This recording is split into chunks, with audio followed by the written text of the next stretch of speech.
Think about something you may have done this very morning. You poured the milk of another animal into a glass, or over your cereal, or into your coffee, and you drank it. Stop and really consider that for a moment, because it is one of the strangest things our species does. You are an adult mammal drinking milk, and not just any milk, the milk of a completely different animal, a cow, squeezed from its body and served in your kitchen. In all the animal kingdom, there is nothing else quite like it. A kitten grows up and never drinks milk again for the rest of its life. The same is true of lions, of elephants, of whales, of every other mammal on Earth. Milk is baby food.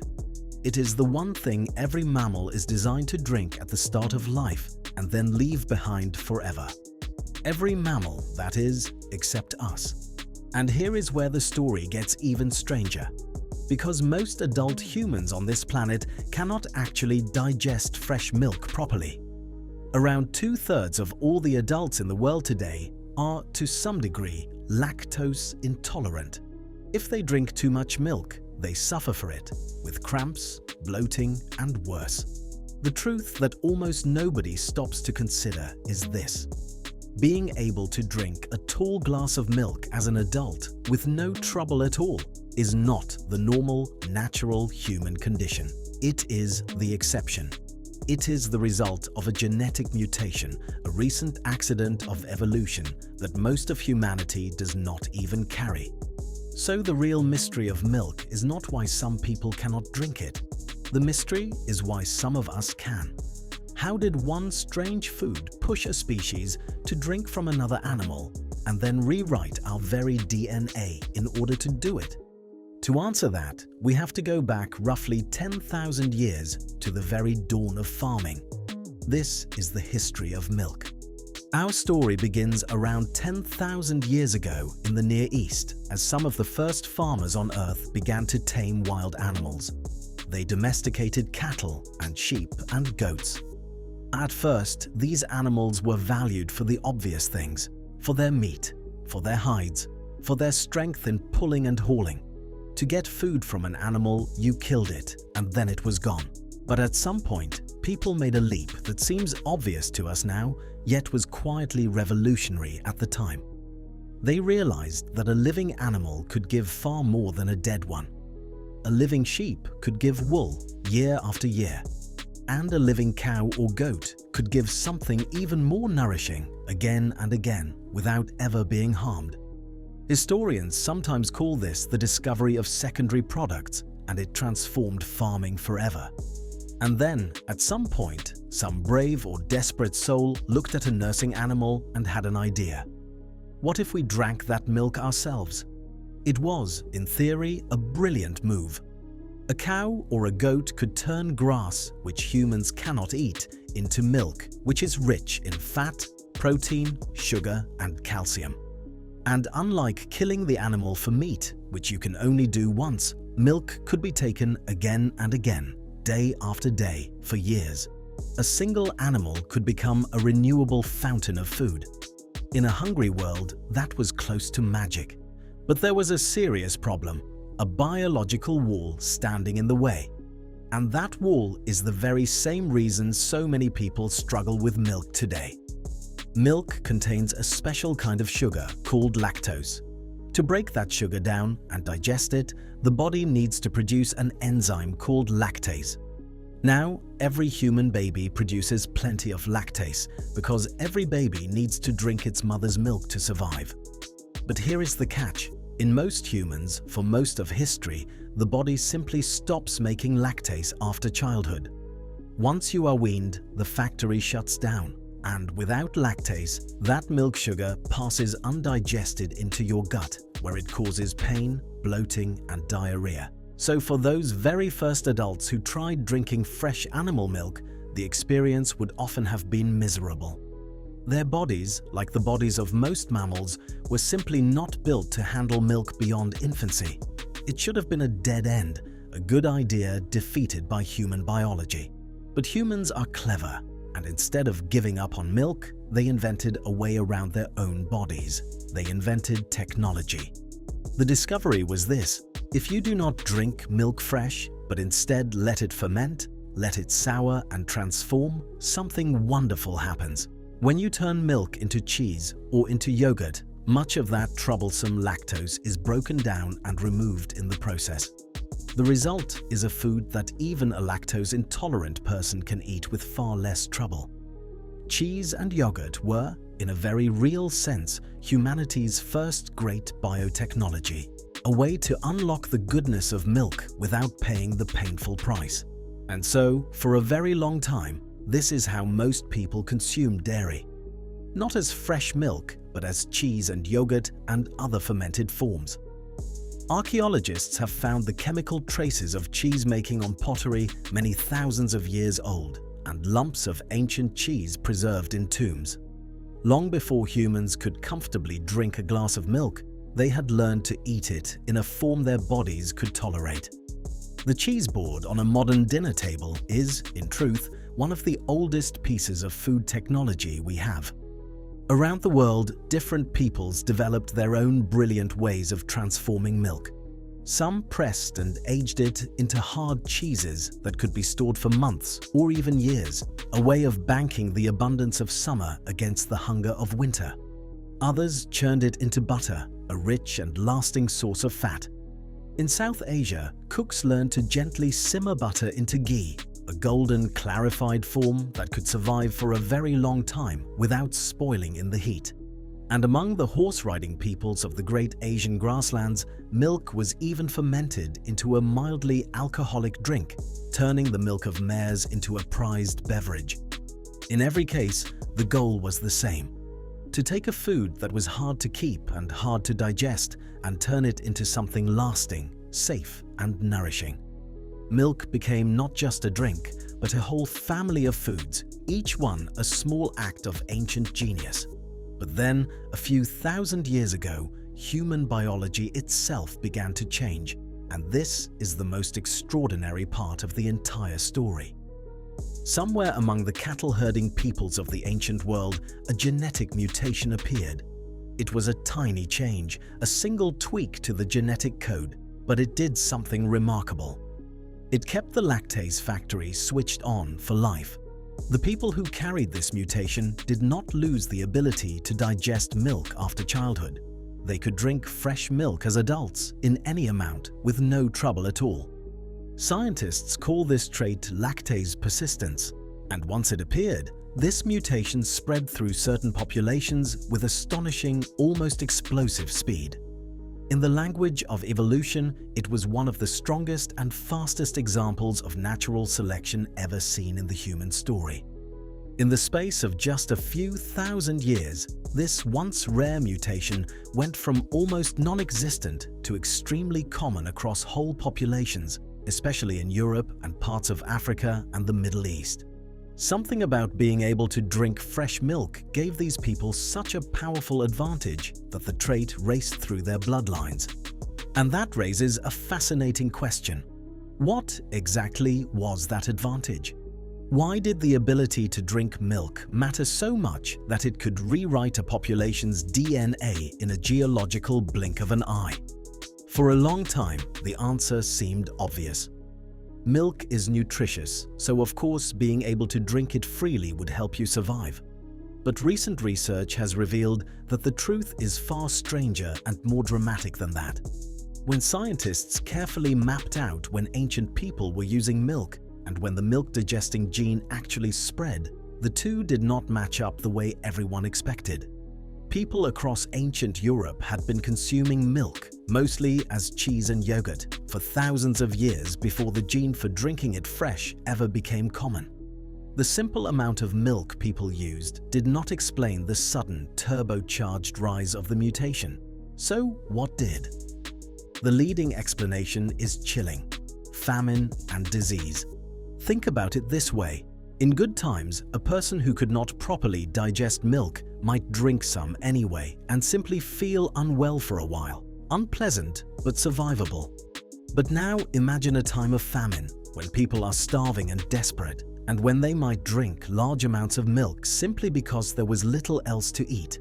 For a lactose-intolerant person, that could trigger severe diarrhea. And in a body already weakened by starvation, severe diarrhea can be deadly, draining away precious fluid and life. Add to that the epidemics of disease that swept through crowded ancient settlements, and the danger multiplied. Under those brutal conditions, the difference between carrying the milk gene and not carrying it could be the difference between life and death. People who could safely drink milk survived the famines and the plagues a little better and lived to have children who also carried the gene. Those who could not were more likely to die before they could pass their genes on. Generation after generation, in the crucible of hunger and sickness, milk quietly reshaped the human species from the inside. As one scientist put it, the very same forces that drive human death today, famine and disease, drove the evolution of this remarkable gene in our distant past. Milk did not just feed us, it changed what we are. As this new milk-drinking humanity spread, so did the animals and the culture of dairy. Cattle became far more than livestock. In many societies, they became a form of wealth, a measure of a person's standing, even objects of deep reverence. In parts of India, the cow became and remains a sacred animal, protected and honored. Across the vast grasslands that stretch through Asia and Eastern Europe, entire peoples built their whole way of life around their herds. These mobile herders could not plant crops on the open steppe, but they could drive their cattle, sheep, and horses across it, living off the milk those animals gave. Milk and the cheese and fermented drinks made from it was the fuel that let these roaming cultures thrive across grasslands where farming was impossible. Some scholars believe that these milk-drinking, herd-driving peoples spread across enormous distances in prehistory, carrying their animals, their languages, and quite possibly the milk-digesting gene itself deep into Europe and Asia. Milk had woven itself into the diet, the economy, and the very spirit of cultures across the world. But the story of milk was about to take a dark turn in the crowded, hungry cities of the modern age. For most of history, if you drank milk, it came fresh from an animal you or your neighbor kept close by. But as huge industrial cities exploded in size in the 1800s, millions of people were suddenly cut off from the countryside and from any cow. They still wanted milk, especially for their babies, who were often fed cow's milk in place of breast milk. And where there is desperate demand, there are those willing to supply it, no matter the cost. In cities like New York, a grim new industry arose, and it became known as the swill milk trade. Here is how it worked. Right next to the whiskey distilleries of the city, businessmen kept herds of dairy cows crammed into filthy, disease-ridden sheds. They fed these cows on swill, the hot, soured leftover mash from making liquor, a cheap waste product with little goodness in it. The cows, packed in squalor and fed on garbage, grew sick and weak. Some were reportedly so feeble they had to be held up in slings because they could no longer stand. And the milk they produced was thin, bluish and foul. So the sellers doctored it. They whitened this sickly milk with things like plaster and chalk, thickened it with starch and eggs, and colored it with molasses to make it look rich and creamy and wholesome. Then they sold it to the poor of the city, often under labels promising pure country milk when it was anything but. The result was a quiet slaughter of the innocent. This filthy, adulterated milk was a breeding ground for deadly bacteria, and it was fed to the most vulnerable people of all, babies. By some horrifying estimates, in New York City alone, as many as 8,000 infants a year were dying, in large part because of this poisonous milk. For years, doctors were baffled, blaming the wave of infant deaths on vague urban ills. It was not until the 1850s that a crusading newspaper finally exposed the swill milk trade in shocking detail, sparking public fury and the first real demands to clean up the nation's milk. The rescue of milk came from science. A French scientist named Louis Pasteur had discovered that gently heating a liquid could kill the dangerous microbes lurking within it. Applied to milk, this process, which we now call pasteurization, could destroy the bacteria that had been killing children for decades.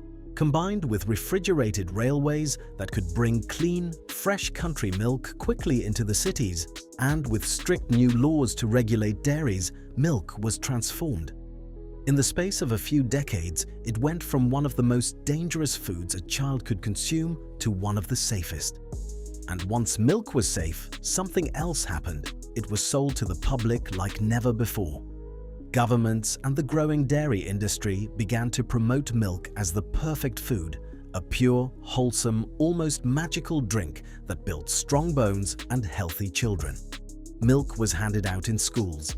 It appeared on posters as the very symbol of health and vitality. In much of the Western world, a tall, cold glass of milk became a cherished icon of a happy, healthy childhood. The food that had once poisoned the poor was now a national symbol of well-being. This image did not appear by accident.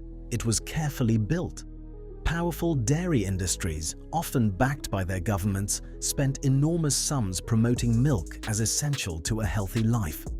Milk was written into official dietary guidelines. It was handed out in schools to entire generations of children.